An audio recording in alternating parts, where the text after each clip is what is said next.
ప్రజలు ఒక వినూత్నమైన తీర్పిచ్చారు. పనిచేయని ప్రభుత్వాలను తీసి పారేస్తామని చెప్పేసి. ఇది ఆంధ్రప్రదేశ్ రాష్ట్ర ప్రభుత్వానికి, కాకినాడలో పాలిస్తున్న ప్రభుత్వ అధికారులకి ఒక హెచ్చరిక. పనిచేయని ప్రభుత్వాన్ని ప్రజలు ఉంచరు. రానున్న రోజుల్లో కాకినాడలోను రాష్ట్రంలోనూ అదే జరిగిపోతుందని చెప్పి ప్రజలు ఈ ప్రభుత్వానికి చిన్న హెచ్చరిక చేశారు. వెంటనే వాళ్ళ పనితీరు మార్చుకోకపోతే వైఎస్ఆర్సీపీ ప్రజల తరపున పోరాడుతుంది, ప్రజలకు న్యాయం చేస్తుంది, లేకపోతే ప్రజల తరపున గెలిపించుకుని వాళ్ళ పనులు చేస్తుందని చెప్పేసి ఇవాళ మీ అందరికీ తెలియజేసుకుంటూ ప్రజల తీర్పుని అందరూ గౌరవించాలి, ప్రభుత్వాలు అధికారులు కూడా ప్రజల్ని గౌరవించాలని చెప్పి మరొకసారి వినవించుకుంటున్నాం. ఇవాళ 44 వార్డులో గడప గడప చేస్తున్నప్పుడు అందరూ ఒకటే విషయం చెప్తున్నారు. ఈ ప్రభుత్వంలో మేము బతకడం దుర్లభం అయిపోతుంది. రేషన్ కార్డులకి బ్యాంకులకి అనుసంధానం చేశారు. బ్యాంకుల్లో డబ్బులకి ఏటీఎంలో డబ్బులు లేకుండా చేశారు.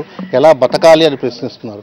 ఈ ప్రభుత్వం రాష్ట్ర ప్రభుత్వం అయితే ఇళ్లకి మనకు కావాల్సిన మంచిని సక్రమంగా ఇవ్వట్లేదు, కావాల్సిన చౌకదీపాల ద్వారా సరుకు ఇవ్వట్లేదు. కేంద్ర ప్రభుత్వం మేము దాచుకున్న డబ్బు డ్రా చేసుకోవడానికి పర్మిషన్ ఇవ్వట్లేదు. ఎక్కడ రాజ్యం ఇలాంటి రాజ్యంలో ఉండలేకపోతుందని చెప్పి ప్రజలు చెప్తున్నారు.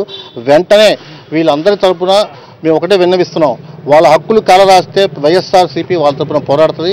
44వ వార్డులో ఎలాంటి సమస్య ఉన్నా మేము ఆ ప్రజల తరఫున ఉంటామని చెప్పేసి ఇక్కడ కార్యకర్తలు మేము చెప్తున్నాం.